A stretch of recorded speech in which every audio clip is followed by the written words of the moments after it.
Dios bendiga a todos mis hermanos que están haciendo el estudio de Echando Raíces, este estudio tipo discipulado que estamos dando para hermanos que han estado interesados en que yo lo pueda desarrollar, ¿no es cierto?, a través de este medio, sobre todo para hermanos que están en ciudades distintas a la nuestra. Yo estoy acá en Puerto Montt, el sur de Chile, ¿ya? Y este es el canal de YouTube Jesús Te Llama TV Puerto Montt. Si a usted le interesa, ¿no es cierto?, participar de estos estudios, puede hacerlo. De verdad nos sentiríamos muy contentos. Y también si quiere hacer comentarios, ¿no es cierto?, al final de la página usted puede anotar su comentario sobre la lección, o si quiere hacer alguna pregunta, lo mismo puede hacerla. Ya, yo en la lección siguiente le responderé. ¿De acuerdo? Bien, el tema que hemos estado viendo nosotros en este discipulado, como vimos en la lección anterior o en el video anterior, ¿no es cierto? Yo comencé a hablar respecto de la importancia de este discipulado que tiene para todos los hijos de Dios.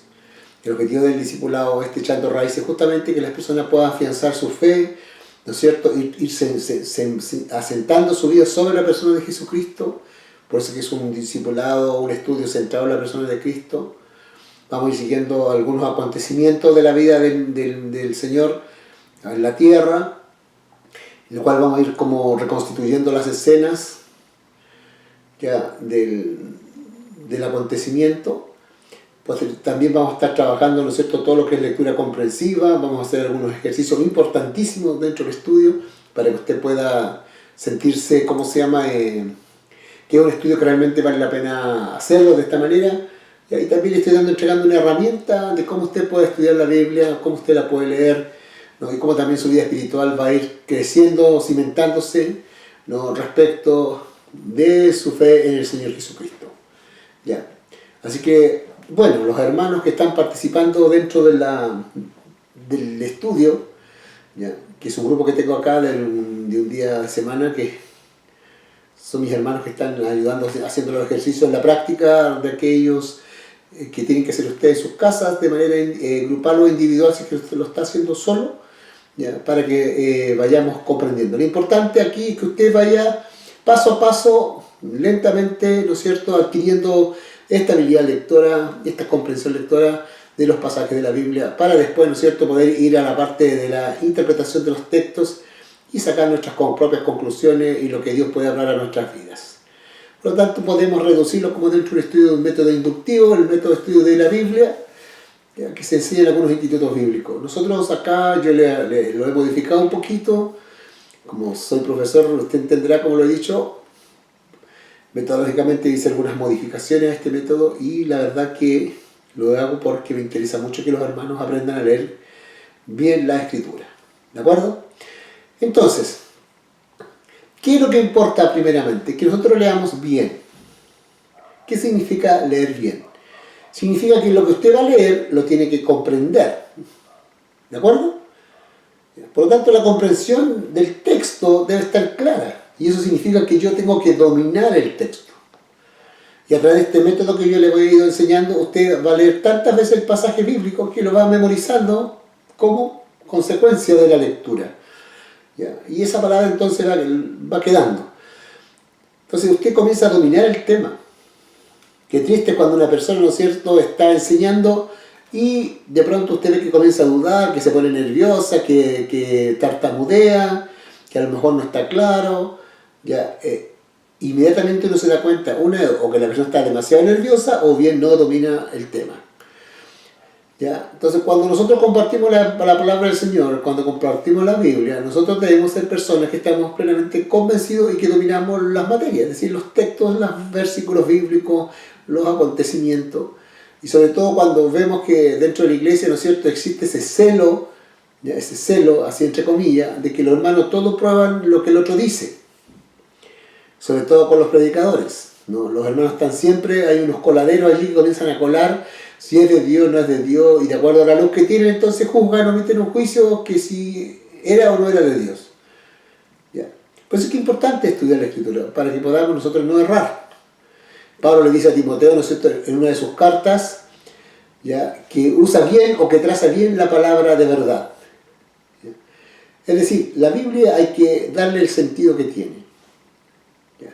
los textos igual, por eso es que también no llegar nomás a leer un libro, aquí hay todo un trasfondo para que podamos nosotros, ¿no es cierto?, ir colocando los textos dentro de sus contextos, tanto históricos, ¿no es cierto?, dentro de lo que nosotros, dependiendo del libro que nosotros estamos estudiando. En este caso estamos estudiando Juan el Bautista. Entonces, en la primera lección usted estaba haciendo el ejercicio, ¿no es cierto?, de buscar los personajes, ya, de ubicar el lugar geográfico, y ya al comenzar a hacer eso usted, ¿no es cierto?, comienza a darse cuenta que dentro de la escena existen varias personas que están interviniendo, están interactuando, ¿no? Y el texto a nosotros nos dice, ya nos dice a nosotros el pasaje bíblico, que Juan está en tal lugar, ¿no es cierto?, y que alrededor de Juan están girando personas, que también hubieron otros personajes que estaban hablando de él, como el caso de los profetas, ¿ya? Así que es un evento o un acontecimiento que estamos ya entrando como ubicarnos. Ahora, ¿en qué lugar geográfico se da? ¿No? ¿En qué lugar geográfico se da? Y se da, dice que en las orillas del río Jordán.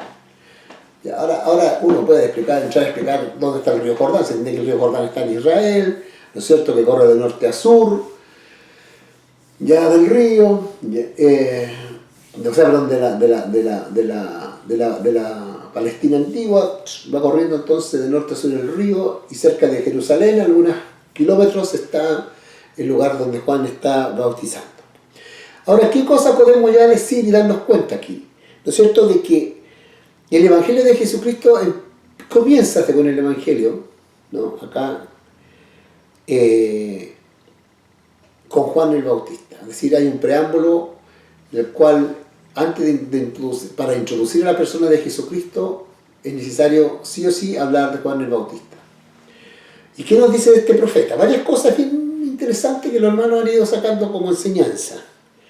¿No es cierto? Primero, que el profeta Isaías y Malaquías escribieron de Juan. ¿No? Ahora la pregunta, ¿en qué año vivió Isaías? Usted sabe que Isaías profetizó a mediados del siglo VIII y VII, ¿no es cierto?, antes de Jesucristo, o como dicen los judíos, antes de la era común. ¿Ya? Bueno, y Malaquías 400 APP, ¿no es cierto?, antes de Cristo, que fue el último profeta del Antiguo Testamento, que también está hablando sobre Juan el Bautista. Entonces, estas palabras proféticas, ¿no es cierto?, dichas siglos antes, ya nos están indicando algo. ¿Qué nos están indicando? Nos están indicando, ¿no es cierto?, de que Dios ya tenía preparado todo lo concerniente a la vida de Juan. Es decir, Juan no es un hombre que nace al azar, sino que es un hombre que está dentro de un plan de Dios. Y un hombre clave, importante. Jesús dijo de él, ¿no es cierto?, más adelante en su ministerio, dice que no ha habido profeta más, o hombre o profeta más grande que haya nacido de mujer que Juan el Bautista. Por lo tanto, la tarea que le correspondió a Juan el Bautista ya era una tarea privilegiada, de tener que introducir al Mesías y tener que preparar el camino del Señor, ¿no? Eso es lo primero. Entonces uno piensa un poco inmediatamente, dice, pero ¿cómo? 700 años, ya Dios está. Es que ya por eso, el Dios que predicamos nosotros, ¿no es cierto?, no es un Dios de ratos, no es un Dios así como emocionalista, es un Dios sabio, ¿no es cierto?, omnisciente, omnipotente, y póngale todos los ovnis al Señor. No ovni, sino omni, con M. ¿Ya? Entonces, de repente uno piensa, yéndolo al plano personal, y Dios también habrá pensado en mí, habrá pensado en ti como hijo de Dios. ¿Ya? Pablo dice en Efesios que Dios nos escogió en él desde antes de la fundación del mundo. Entonces, los cristianos, los hijos de Dios, están desde el principio en el corazón de Dios. En Efesios la palabra del Señor nos dice, en Efesios de todo, ¿no es cierto?, de que formó en nosotros, o puso en nosotros la imagen de su Hijo, ya haciendo un hombre nuevo, ¿ya? Y también puso todas las obras que nosotros debemos hacer. Entonces ya en la mente de Dios estaba usted y estaba yo. Lo otro interesante de esta parte, ¿no es cierto?, es que Él es un mensajero. Qué importante entender, ¿no es cierto?, la tarea o la función que uno tiene dentro del reino de Dios, específicamente dentro de la iglesia, dentro del macro plan de salvación de Dios. Cada uno de nosotros es parte de un cuerpo, es parte de una iglesia, de una institución, ¿no es cierto?, humana, llamada Iglesia Cristiana Evangélica, ¿no?, en la cual usted está puesto allí, una, para crecer, para alimentarse y también para servir. ¿Ya? ¿Y qué va a servir? Todo lo concerniente al reino. Todo lo que signifique extensión, preparación, capacitación de los hijos de Dios y de los siervos del Señor. Por eso es que en la iglesia no existen los ociosos. Un cuerpo no tiene solamente orejas y glúteos. Hay brazos, piernas, boca, ¿cierto?, en un cuerpo. Somos un cuerpo, por lo tanto la iglesia es un cuerpo. ¿Ya? Lamentablemente los hermanos de pronto piensan, porque creen en el Señor y son hijos de Dios, ¿no es cierto?, y porque Dios los ayuda, los bendice, ellos están bien y andan a su manera, ellos administrando a Dios, como errantes, como turistas, como emocionalistas que buscan a Dios solamente cuando tienen problemas, o cuando buscan solamente que Dios les solucione sus problemas. Pero la demanda que Dios hace a los hijos de Dios y a los siervos de Dios a través de su palabra, no la cumplen. A veces saben mucho de Dios, pero no obedecen. Por lo tanto, Juan está claro que él es un mensajero. Y va a ser un vocero, porque dice, yo soy un vocero. En Juan en el capítulo 1, cuando más lo mandan, ¿no es cierto?, los religiosos, las autoridades religiosas a consultarle a Juan quién es él, y le preguntan si él es el Mesías. Juan le responde y les dice que no, ¿no? Les dice que no, yo no soy el Mesías, no soy el ungido, ¿no es cierto? ¿Eres acaso tú el profeta? Que también hablaba Moisés sobre el profeta, ¿no? ¿Qué le dice Juan? No, yo no soy tampoco el profeta. ¿Y quién eres tú entonces? ¿Qué dices tú de ti mismo? Porque, ¿qué le diremos pues a los qué respuesta le vamos a dar a quienes nos enviaron? Él le dice, yo soy la voz de uno que clama en el desierto, enderezar el camino del Señor, como dijo el profeta Isaías. ¿Ya? Por lo tanto, Juan no es un cristiano que ande así como por las de él. No es un pastor que se ungió a sí mismo. No es un profeta que se levantó a sí mismo y se nombró profeta. Sino que Juan es un hombre que está claro que Dios lo comisiona y le da una misión. Y esa misión es el propósito de su vida, por lo cual él se consagra, él es consagrado. Cuando nosotros vemos en Lucas en el capítulo 1, ¿no es cierto?, cuando comienza a hablar del anuncio, cuando se le aparece el ángel a su padre Zacarías, ¿no es cierto?, levita, que le había tocado, dice en el capítulo 1, de la semana del turno de su clase, de ir a encender ¿no es cierto?, el incienso en el altar del incienso, a ministrar en el templo, donde le apareció el ángel Gabriel, quien le trae el mensaje del anuncio de Juan, y le dice, tu oración ha sido oída. Tu oración ha sido oída. ¿Ya? Y aquí uno se da cuenta cómo Dios comienza a hacer calzar las piezas como en un rompecabezas. De qué manera Él comienza a urdir su trabajo, su plan de salvación, a usar personas, ¿no es cierto?, particulares, de manera individual, llamémosle así, ¿no?, que Él escoge, que Él predestina, en este caso.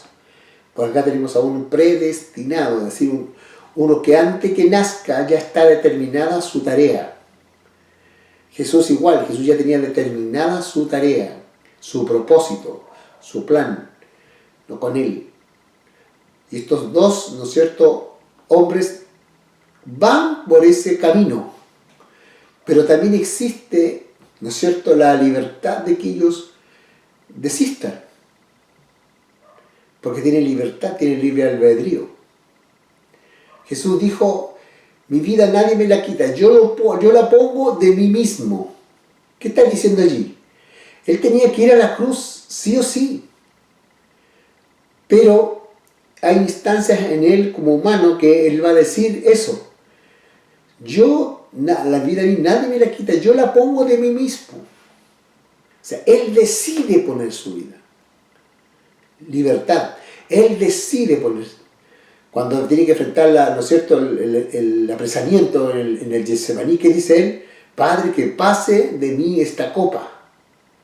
O sea, Señor, no la quiero beber, no la quiero tomar, pero hágase conforme a tu voluntad. Entonces aquí vemos la libertad, la elección que Jesús hace sobre su vida. ¿Sabes, Señor? No quiero pasar, no me quiero beber este trago amargo, doloroso. Pero aquí lo que importa es hacer lo que tú me estás diciendo que yo haga. Por eso el profeta Isaías en el capítulo 53 dice de Jesús, ¿ya? Y verá mi siervo el fruto de la aflicción de su alma. Verá el fruto de la aflicción de su alma y quedará satisfecho. Muchas veces la voluntad de Dios significa para uno beber una copa amarga antes. Pero es porque pasa todo eso, uno ve el fruto de esa aflicción. Él ve el fruto, ¿no es cierto?, del dolor, del sufrimiento, de la humillación, de lo que sea. Entonces lo mismo con Juan, ¿no es cierto? Dios le concede a Zacarías y a Elizabeth, su madre, le concede, ¿no es cierto?, la petición de la oración, que es un hijo, pero ese hijo se lo va a dar Dios a una mujer estéril, anciana, en el cual ellos no pueden decir es imposible que quede embarazada. Sin embargo, Dios lo hace posible y nace él, Juan.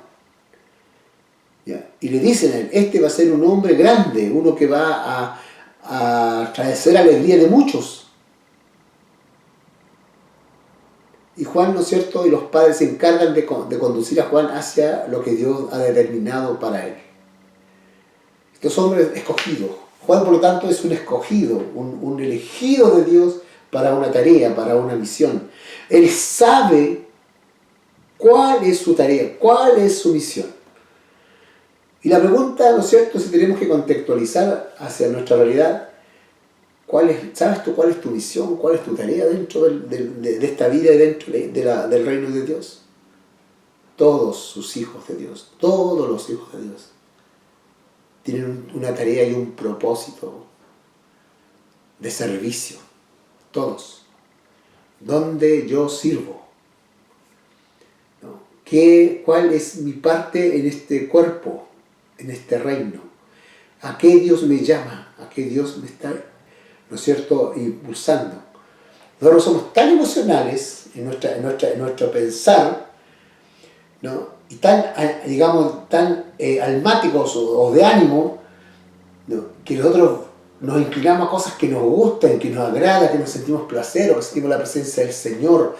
Y esas cosas lo que decimos, no, pastor, yo no hago esto, yo quiero que esto, que a mí me gusta esto, mira, yo quiero hacer esto, y yo quiero esto otro. Y comenzamos dentro de la iglesia, ¿no es cierto?, a hacer nuestra voluntad, el deseo de nuestro corazón. Y no nos ponemos, ¿no es cierto?, bajo la disciplina que se hace en la congregación o en la iglesia, donde el pastor tiene que ubicar a cada miembro en su función, en su tarea, en su propósito. Juan no andaba a ciegas, ni andaba al tanteo. Juan no andaba sintiendo o no sintiendo, como hoy muchos lo hacen, de andar viviendo, de sentir cosas, de experimentar cosas. ¿Ya? Hay mucho que reflexionar, mucho que reflexionar. ¿De acuerdo? Entonces nosotros vamos a seguirle trabajando y ejercitando, ¿no es cierto?, en estos estudios, en estas lecciones, en el cual nosotros vamos viendo que este hombre que iba más remate, no podía andar a la moda, ¿no es cierto? Que dice que andaba con ropa vestida de piel de camello y con un cinto de cuero en sus lomos, ¿no? Entonces era, pues, llamémoslo así entre comillas, como medio extravagante, ¿no? Frente a las túnicas y los trajes de la época. Él estaba en una llamémosle así, casi en un milenio atrasado, en los tiempos que existió el profeta Elías, ¿no? 800 años, no sé cuántos años estuvo el profeta Elías, y que usaba ese vestuario. O sea, a él le tocó usar un vestuario atrasado. Es como que a mí me dicen, ¿sabe qué? Vístase como se vestían los españoles en el siglo de la conquista, en el siglo XVI, siglo XV. ¿Qué parecería, cierto? Absurdo. Bueno, el hombre estaba claro que tenía que hacer y vestirse así para que Dios le estaba diciendo que tenía que hacer eso, ¿no? Muchas veces, a veces nosotros cuidamos demasiado de nuestra apariencia personal, ¿no? De vestirnos, ¿no es cierto?, a lo mejor a la moda. Como dicen algunos, somos hijos del rey, tenemos que andar como un rey. Ahora, ¿cuál era la oficina de Juan el Bautista? El río. O sea, digámoslo así, se te tuvo que mojar las patitas, ¿no? Tener que ir a las aguas a bautizar a la gente, al calor, a todo eso, al sacrificio. Entonces, una tarea, una misión demanda sacrificio, demanda renuncia, ¿no? No es una cosa así nada más. Entonces, y otra cosa interesante de la lectura que usted a lo mejor va haciendo del personaje es que él también era un hombre muy centrado, era un hombre muy equilibrado. Cuando él dice en el versículo 8 de San Marcos, en el capítulo 1, ¿no? Perdón, en el 7, viene tras mí el que es más poderoso que yo, a quien yo no soy digno.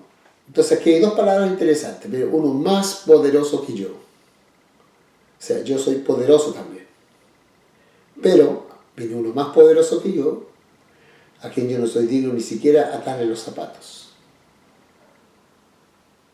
¿Qué nos puede decir a nosotros un personaje así? ¿Qué puede usted decir de ese Juan? Que era humilde, que era un hombre centrado, que tenía una opinión de sí mismo de acuerdo con lo que Dios decía de él y lo que la gente hablaba de él. Pero la suficiente humildad para reconocer que no era la estrellita, él no era la luz, como dice en Juan, ¿no?, que alumbraba a todo el mundo, sino que fue una luz que alumbró un poquito nomás. Porque la luz verdadera que alumbra a todo hombre venía detrás de él. Entonces, uno va sacando sus conclusiones aquí, bien interesantes respecto de lo que era este hombre, como profeta, como hombre de Dios, como siervo, que tenía clara su misión, ¿no es cierto?, su propósito, su objetivo en la vida. Incluso se había hasta privado de qué cosa, de no tener esposa ni hijos, porque nos menciona la Biblia de que él hubiese sido casado, ¿no? Bien, vamos a continuar con la lectura. Yo quisiera que pudiéramos ir al Evangelio de Lucas en el capítulo 1, ¿ya?, para ir aprendiendo más sobre Juan el Bautista. Ya algo ya señalé, ¿no es cierto?, en el texto.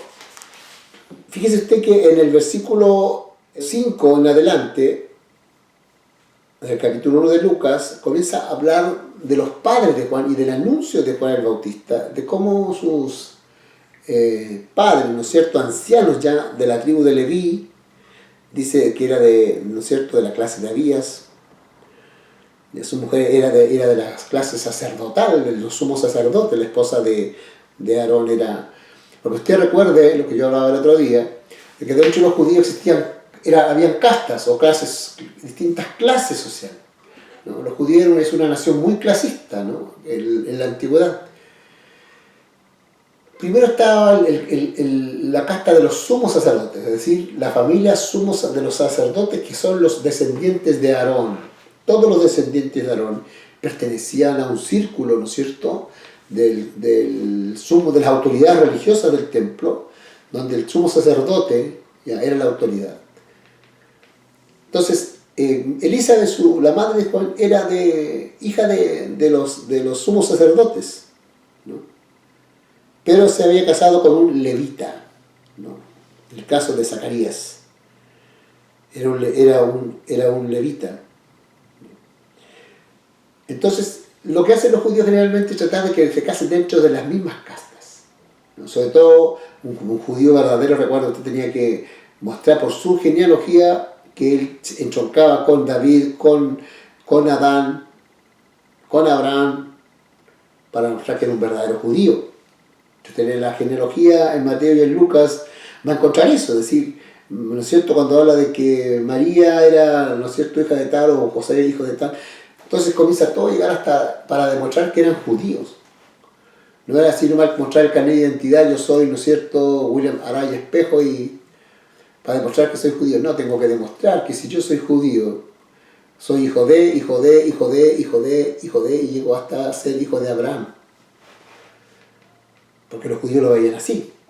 Y tenía que demostrar. Si no estaba dentro de, no coincidía mi árbol genealógico dentro de una pureza, ¿no es cierto?, de la sangre judía, simplemente no era bien visto. Ya no era un judío puro 100%, era un judío impuro. No era un judío de segunda categoría. Entonces, los matrimonios generalmente se hacían dentro de las castas o dentro de las mismas tribus, etc. Entonces había todo un proceso. Fíjense que hay hasta 14, 15 castas dentro de las castas de los israelitas.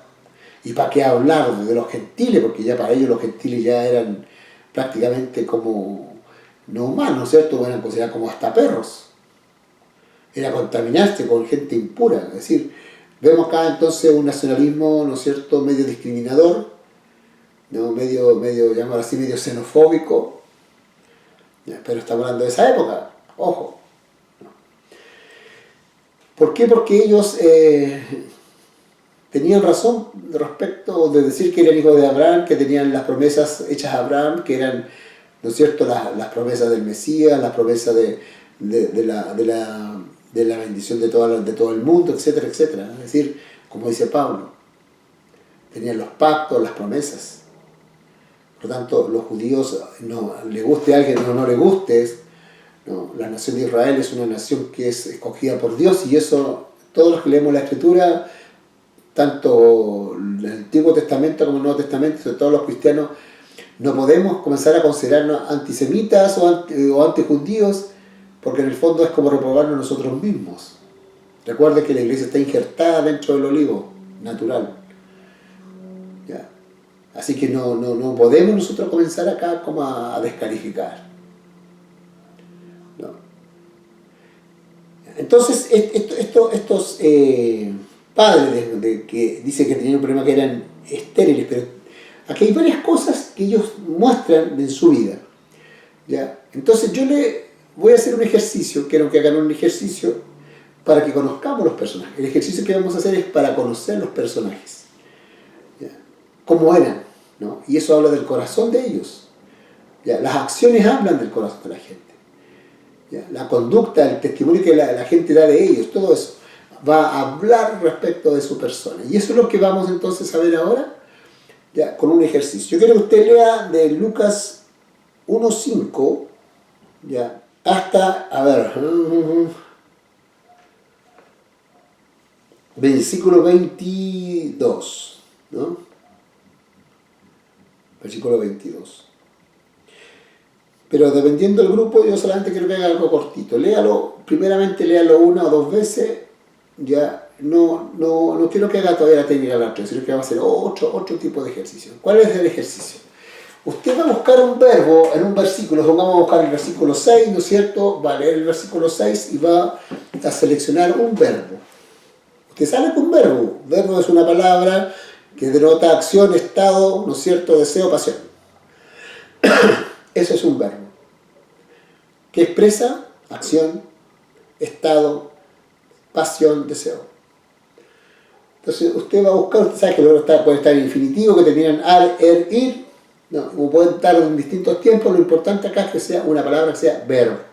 Entonces ahí va a aparecer la hojita, a lo mejor en el apoyo que tengo, donde aparece que usted tiene que colocar por qué y luego el verbo, ¿no es cierto? Voy a dar un ejemplo, ya el versículo 6. ¿Ya? Dice: andaban irreprensibles. Irreprensibles, andaban. ¿No? Entonces usted nota el verbo andaban, ¿no?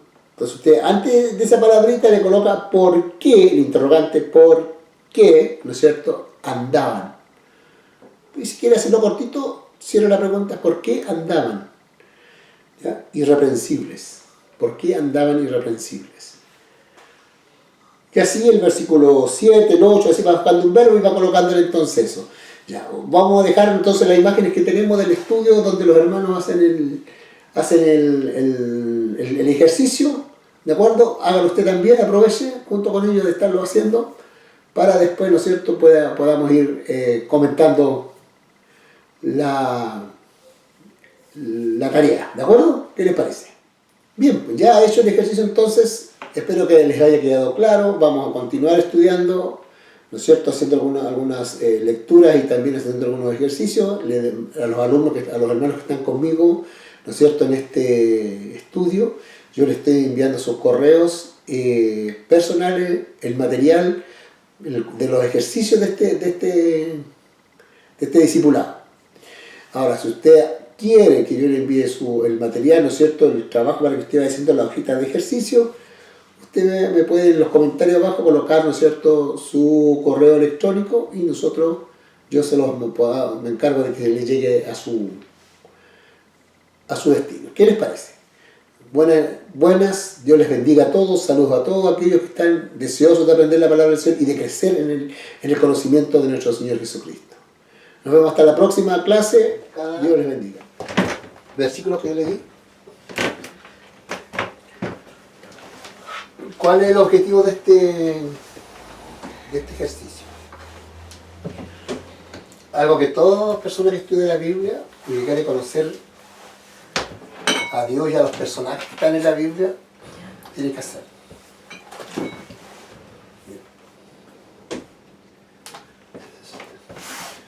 Porque ninguna persona hace lo que hace porque sí.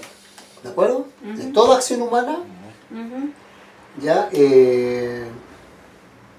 tiene una motivación o una intencionalidad. Como dice en la policía, un móvil. ¿Cuál fue el móvil?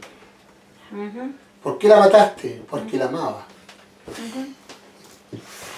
Típico móvil de violencia intrafamiliar, femicidio. La amaba tanto. La amaba tanto que la maté. Entonces siempre la pregunta es ¿por qué lo hiciste? Entonces me interesa a mí que usted antes en ese verbo que usted encuentra, usted le anteponga el interrogante ¿por qué? ¿A todo?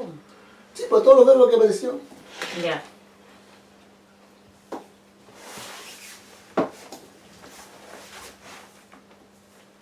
¿Ya?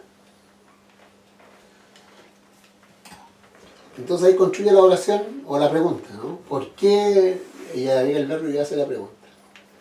Entonces ahí sale la pregunta. ¿Por qué? Claro. ¿Por qué, ¿no es cierto?, estaba Zacarías en el templo? ¿Ya? Entonces lo interesante es lo siguiente, y quiero que usted lo entienda, porque digamos la dinámica es así. Usted hace la interrogante, ya coloca en el centro la acción, en el centro de la frase la acción, y nos va a ayudar a descubrir primero el móvil, la motivación, la intencionalidad de la acción, ¿ya? Y nos va a permitir también conocer a la persona, ¿ya? Porque si el tipo dice, le preguntan ¿por qué la mataste? Dice porque la amaba. Entonces todos dicen, este gallo está loco, ¿cierto? Está enfermo. ¿Cómo si va a amar, va a matar a alguien porque la ama? Todo lo contrario, pues amar es cuidar, proteger. Claro. Entonces, ¿qué anda mal? La persona tiene un problema. O tiene un problema mental, o tiene un problema emocional, ¿ya? Algo pasó con él que hizo lo que hizo. Entonces, todas las personas, cuando tenemos acciones, o ejecutamos algunas acciones, no son así nomás al azar, sino que siempre hay una razón. ¿Por qué me dijiste? Sobre todo cuando en los matrimonios, ¿cierto? ¿Por qué me dijiste eso? Yo con Verónica tenemos ciertas diferencias, porque ella me interpreta acciones mías Y yo, por ejemplo, en mi mente ni en mi corazón se me ha ocurrido la intencionalidad que ella me atribuye. Sí. ¿De acuerdo? Sí. Y ahora, ¿por qué? Porque lo que a lo mejor yo hice inconscientemente es algo que para ella es sensible. Entonces la afecta. Entonces ella piensa que uno deliberadamente la va a afectar. Y a veces no es así. Claro. Porque la intencionalidad que uno tiene no es esa. Claro, pues. Tienes razón. ¿Sí o no? Sí, porque mi esposo siempre me dice, no pongas palabras en mi boca. No quiso Correcto. decir eso. ¿Ya? Entonces, y por eso que gran parte de la comunicación en el matrimonio se da producto de eso, de que nosotros interpretamos Damos cosas que no debemos. conductas o acciones del Claro. otro y le atribuimos una intencionalidad. Exacto. Y eso es juzgar, po, o prejuzgar, o sea, Claro. emito un juicio, Claro. ¿no? Y sentencio al otro anticipadamente, porque no sé la intencionalidad. Claro. Por eso que uno siempre, escuche bien, en la iglesia, cuando hay conflictos entre los hermanos, uno tiene que aclarar siempre intenciones. ¿Ya? Ejemplo, si yo un día a la familia siempre la saludo abrazándola y un día ni la pesco. Y la familia se siente, ¿cierto? Y dice, oh, ni siquiera el pastor pasó por la mesa y me saludó. ¿Qué le habré hecho yo? ¿No es cierto? O qué pasó que me tiró al lado, o se enteró algo de mí, de mi pasado. Y uno se Y persigue. se pasa tremendo rollo. ¿Ya? Entonces, después cuando voy donde ella, yo noto que está raro. ¿Qué te pasa, hermana? Nada. Como dice el típico de las mujeres, nada. Que cuando dicen nada es que pasa Ya, todo. entonces, la cuestión es que me dice, no, pastor, es que usted ni siquiera me ha saludado. ¿Cuándo? En la mañana estaba ahí. Ah, es que hermana, ¿sabes qué? Perdóname, porque yo estaba pensando que tenía que decir tal cosa a tal persona, y para no olvidarme, me fui directo. Entonces, perdón, me puse los lentes del caballo de cochero, ¿cierto? Y así, ¿no? Entonces, uno comienza de pronto como a juzgar a las personas anticipadamente, atribuyendo intencionalidad. Por eso que uno no puede juzgar a las personas, porque el corazón y la intención la conoce Dios. Así es. Entonces dentro de la iglesia, cuando hay problemas de relaciones, siempre uno tiene que andar aclarando intenciones. Y puede que acá el orgullo y todo, no corre, porque al final, si tú no le hiciste nada a la persona te mira feo, ¿qué es lo correcto? Oye, hermana, perdón, disculpe, ¿qué te pasa? ¿Te hice algo? ¿Yo te dije alguna cosa? ¿Te hice algún desaire? ¿Te ofendí con alguna actitud mía, palabra? Que te veo que estás extraño conmigo. O sea, esa es la forma correcta. Pero ¿qué hacen las personas? Ay, no la miro más tampoco. Eso es. La naturaleza humana. ¿Ya? Pastor, en alguna parte de la palabra, no me acuerdo si era Pablo o no, sabe que uno siempre debe pensar lo mejor de los hermanos o de los demás. Siempre uno tiene que tratar de estar pensando bien. Por ejemplo, en ese caso, yo aplico a ciertas situaciones que esa palabra yo sé que está por ahí, pero no me acuerdo si era Pablo. Ahora, por ejemplo, como decía usted, que si hay una hermana que no me saludó porque, no sé, tuvo un mal día, una mala mañana, me pilló un taco, no debo nunca pensar mal. Siempre debo pensar, es porque... Sí. Es que el tema, yo digo siempre a las personas así. Si tú tienes una buena relación con una persona y la persona actúa extrañamente, ¿ya? O la persona, ¿cómo se llama? No te pesca, algo le pasó, po, ¿de acuerdo? Entonces yo no debo empezar a pasarme películas. Entonces uno, para no pecar tampoco y tratar de que mi corazón no se afecte, Claro. yo debo ponerme a pensar realmente, bueno, a lo mejor tuvo algún problema. Claro. Como decían los cabros en la escuela, no, ya, la peleó con la mujer y se viene a desquitar con nosotros. Claro, claro. Cuando el profe llegaba de balas pulgas. Sí. No, pues o sea, el tema acá es que hay que ver qué pasó, así que es importante ir a aclarar. Sí, al final, oiga hermana, ¿por qué anda así usted? Yo, por ejemplo, cuando yo como saludo a los hermanos y todo, todos tienen una manera distinta de saludar, ¿no es cierto?, de ser afectuoso y toda la cuestión. Entonces esa parte afectiva uno la nota inmediatamente. Sí. Y si ustedes se dan cuenta, por ejemplo, cuando yo veo a una hermana y me abraza, digo, ya, pues hermana, abrázame, ¿cachai? Entonces cuando se queda, ¿qué te pasa? A ver, cuéntame, ¿qué te ocurre? Y me dicen, no, pastor, es que usted de repente no me ha pescado, y que yo ¿entiendes? Entonces, porque yo he aprendido ya esto, he entendido que las conductas humanas son por alguna causa, sí. No puedo pensar que dentro de la iglesia, que somos hermanos, somos enemigos. Dentro de la iglesia no tenemos enemigos. Claro. ¿De acuerdo? Podemos tener diferencias, Claro. ¿no es cierto? Podemos tener distintas opiniones, cosas, pero Claro. al final Dios te está mandando a amar a tu hermano. Así es. Y amar hermano es tener buenas relaciones con la persona, po. Llevarme bien con la. Para eso tengo que mantener una fluidez en el diálogo, ¿no es cierto?, en la comunicación, para poder mantener, digamos, ciertos aspectos de las relaciones. Por eso es que, y ahí es donde uno comienza a conocer las personas. ¿Ya? Entonces acá vamos viendo, a ver que ya, veamos el versículo 6, que le tocó a las Fabiolas, ¿qué vieron contra la Fabiola? Ah, puse como cuidadoso en realidad. No sé Cuidar, si será una cuidar. más que como una Ya, cualidad que pero un así- verbo. No, pero ¿cuál es la pregunta? La pregunta es, o sea, puse por qué. Porque usted me dijo que ponga Ya. el por qué sería cuidadoso. Ya, pero antes de la palabra cuidado, léeme el versículo. Acá dice en el 6. Zacarías y Elizabeth eran justos ante los ojos de Dios y cuidadosos en obedecer todos los mandamientos y las ordenanzas del Señor. Eran cuidadosos en obedecer. Bueno, Claro. ¿por qué era cuidadoso? Pero acá no aparece. Pero es que usted, No, porque tiene su versión de la Biblia. No es que la versión. Yo entonces la pregunta sería, ¿por qué era cuidadoso? Busca el mismo, la respuesta en el mismo versículo. Respuesta en el versículo. ¿Por qué era cuidadoso? El versículo 7 no, léelo. Zacarías y Elizabeth eran justos los ojos de Dios en obedecer todos los mandamientos y las ordenanzas del Señor. ¿Sigo? No, pues lee el versículo que te di yo. Ese, seis. Zacarías y Elizabeth eran justos a los ojos de Dios Ya, y cuidadosos en obedecer los mandamientos y las ordenanzas del Señor. ya, ¿por qué era cuidadoso entonces? ¿Qué se dice que era cuidadoso? Porque era justo ante los ojos de Ya, Dios. justo, ¿qué más? Ante los ojos de Dios. No, pero lee bien lo que el versículo dice. Justo y teme. ¿Qué cosa más dice? Zacarías y Elizabeth eran justos y Sí, qué cosa. a los ojos de Dios y Ya. cuidadosos. Ah, ya. y Eso es lo que ya tenía anotado. ¿Y qué más? En obedecer todos los mandamientos y las ordenanzas del Señor. Él era cuidadoso, porque ¿qué cosa hacía? Temía al Señor, guardaba qué cosa, sus ordenanzas y mandamientos. Sí, eso. Entonces ahí te está hablando la persona como es. La pregunta es ¿por qué es cuidadoso? Porque guardaba las Las ordenanzas del ordenanzas y Señor, mandamientos. ¿ya? Agradaban a Dios, por eso. Que eran justos. Y dice, eran cuidadosos. Sí, O sea, ellos cuidaban de guardar todas las de guardar las cosas, había una preocupación Una preocupación. Claro. respecto.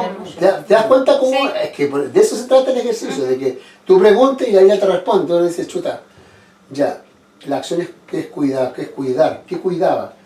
De guardar esto, de hacer esto. La pregunta entonces, ¿cómo es este hombre? Era un hombre recto, era un hombre como dice allí, su corazón era, Era así. justo. Claro, era un hombre justo, por eso que él lo trata de que era un hombre justo. Claro. ¿Ves? Sí. Entonces ahí yo saco recién la conclusión de Zacarías respecto al versículo. Me voy haciendo una idea de la persona. Ah, ya, entonces el tipo es así.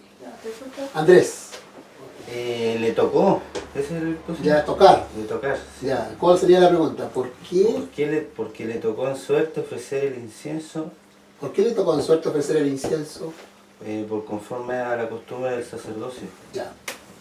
Entonces la respuesta era porque era sacerdote, ¿no es cierto? ¿Ya? Y era costumbre que tenía que cumplir su tarea en un momento determinado en el templo. ¿Ya? ¿Te das cuenta? Entonces la pregunta es, la reflexión sería, ¿qué pasaba con este hombre en cuanto al servicio?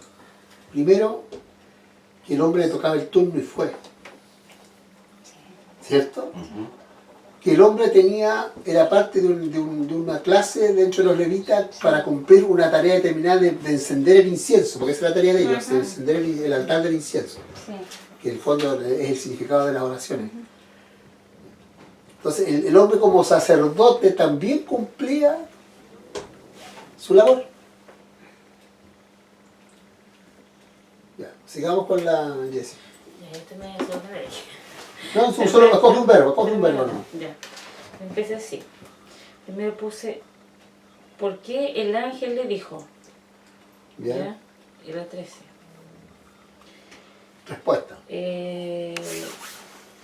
¿Por qué el ángel le dijo? ¿Ya? De ahí viene, no temas. ¿Por qué no temas? También tengo, ha sido oída. No, la primera nomás, respondamos bien. la primera nomás, una nomás. La primera, ¿por qué el ángel le dijo? Ajá. No temas. ¿Por qué el ángel le dijo no, No temas? temas. Ya, responde la pregunta. Ya. ¿Por ¿Por qué? qué? Porque su oración había sido oída. Ya. ¿Ya? Eso. Y también puse en otra parte. No, eso no. Ah, no, está eso bien. no. Porque su oración había sido oída. Correcto. Entonces, frente a la pregunta, ¿no es cierto?, del por qué le dijo tal cosa, está indicando primero que el hombre sintió temor, ¿cierto? Sí. Le dio miedo. Siento Y temor. frente al temor de Zacarías, el ángel le dice, no tengas miedo. Yo estoy acá porque tú has hecho una oración que Dios escuchó. Ya. De ahí sacamos entonces recién la interpretación. ¿Qué podemos decir nosotros de Zacarías respecto de lo que dice el ángel de él? Que era un hombre que llevaba mucho Que tiempo oraba orando, mucho tiempo orando orando. por qué cosa, por Estaba tener pidiendo un hijo. un hijo. Un O sea, hijo. su oración era tener un hijo. Claro. ¿Ya? Tu oración ha sido oída. Y Dios había oído su oración. Y mamá remate lo bendice enviándole un ángel a decirle, Claro. ¿sabes qué? Dios te escuchó. Claro. ¿Ha venido algún ángel a decirte Dios Qué te maravilloso. escuchaba? ¿Cachai? Entonces, ahí es donde uno va entendiendo, ¿ves? Cómo uno va dimensionando a esta gente. Sí, no pasa nada. De que de pronto uno dice, chuta, la oración no pasa nada. Oro y oro y no pasa Esa es nada. una respuesta. Claro. Ahora, ¿por qué tiene que venir el ángel? Obviamente, porque la bendición que viene, ¿no es cierto? Viene, y lo más interesante es que viene de parte del trono de Dios y la certeza absoluta de que su oración, Dios va a intervenir en lo que la oración que él está haciendo frente a una mujer estéril. Es decir, Dios va a hacer un milagro en ti, Claro. en ustedes. Dios va a intervenir en ustedes, ¿ya? Para responder tu oración. Y Elizabeth, tu mujer, va a tener un hijo. Entonces aquí viene como la parte, digamos, medio incongruente de, si yo estoy orando a Dios por una petición, ¿cierto? Si Señor, yo quiero trabajar en la corte de apelaciones, No estoy orando por eso. quiero ganar 2 millones de pesos, No tanto. y de repente llama y ¿sabes qué? La estamos llamando porque hay una cupo de secretaria acá en la corte de apelaciones. ¿Te interesa? Te pagamos 2,5 millones. ¡Ah! ¿No te puedo creer? Un poquito menos que un magistrado, ¿no? ¿Cachai? No, te doy un ejemplo, te doy un ejemplo. ¿Ya? Entonces tú decís, no te puedo creer. O sea, en el fondo Me quita el trabajo al tiro. es como una reacción, Claro. ¿cierto? Es como una reacción innata en uno. Claro, que- es humana. es humana. Pues. Claro, Claro, inmediatamente te hace sentir como que tú, o sea, no puedes creer lo que estás claro. escuchando. ¿Y quién soy yo para merecer Claro. algo así? Pues, Sí, pues. claro. De Es antemano persona hay humana. como un pensamiento preconcebido sí. de que no va a Sí, ser así. Sí. Entonces, ese es el Sí. problema. Tiene razón, ¿no? Qué bueno análisis. No había pensado en eso. Sí, por eso es que es importante. ¿ves? Si no hicimos yo la pregunta esa, no habría ido una respuesta como esta, pues, hermano. Y así usted puede seguir Voy a meditar en eso. leyendo, ¿no es cierto? Buscando y trabajando así. Y buscando respuestas. Y la misma Biblia te va respondiendo. Si tuviéramos que hacer como un resumen del tema, ¿qué cosa aprendimos de Zacarías? En base a lo que ustedes lograron, las preguntas que hicieron. Que era un hombre De oración. de oración. Ya, ¿qué más? Gracias. Usted. Gracias. Que seguía sus mandamientos, que era un hombre de Era obediente. que era obediente. Perseverante, de fe. Era un hombre de fe perseverante. Rafael siguió con la oración de Zacarías, ¿cierto? Pero, ya, hay un pero. Que era un hombre obediente, ¿no es cierto? Un hombre justo, guardaba los mandamientos. Ya, que perseveraba, claro, en la oración, que perseveró, que nunca se jode. Servicial, estaba al servicio del Al Señor. servicio del Señor y cumplía cabalmente Realmente su su tarea. rol claro, dentro o sea, de la iglesia, O sea, era un obviamente, hombre, diríamos sacerdocio. así, Obediente. obediente y ordenadito delante del Señor. Sí, ¿Ya no? sí, eso es correcto. ¿Quién lo dijo? No diga en la noche, sino... La No diga en la noche, creo que... El ángel. Claro. El ángel le fue a dar la noticia, la grandiosa noticia, de que su oración había sido oída. ¿Se da cuenta? O sea, así como vamos conociendo el personaje. Nos andamos sacando aquí como quien dice, voladora de luz, así como, oh, qué bonito. No, no, aquí este hombre era así porque hacía esto. O sea, las acciones que él realiza ya son las que están hablando de este hombre. Están hablando del corazón de este hombre, de su amor al Señor de este hombre, ¿cierto? Sí. De cómo él cumplía la responsabilidad que tenía, Sí. que era un hombre o sea, íntegro, un hombre claro, o sea, no era nada así nomás. Y cómo Dios le responde, ¿no es cierto? Su oración y más encima le manda nada más ni menos que a Gabriel. A mí no me ha venido Gabriel a... Ah, qué buena noticia. Y sin duda el Señor le quería entregar la noticia ese día, porque además, aparte él entró como por sorteo a esa situación. Sí, sí. Fue algo que Dios preparó para ese minuto.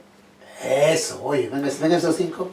No, el mérito mío es del Señor, el Espíritu Santo me dice, piensa ahí. Pero usó este vil instrumento. Dios lo usa, hermano, en suerte. Le tocó en suerte. De Jehová es la suerte, dice un proverbio. Así que podemos jugar el otro. Ah,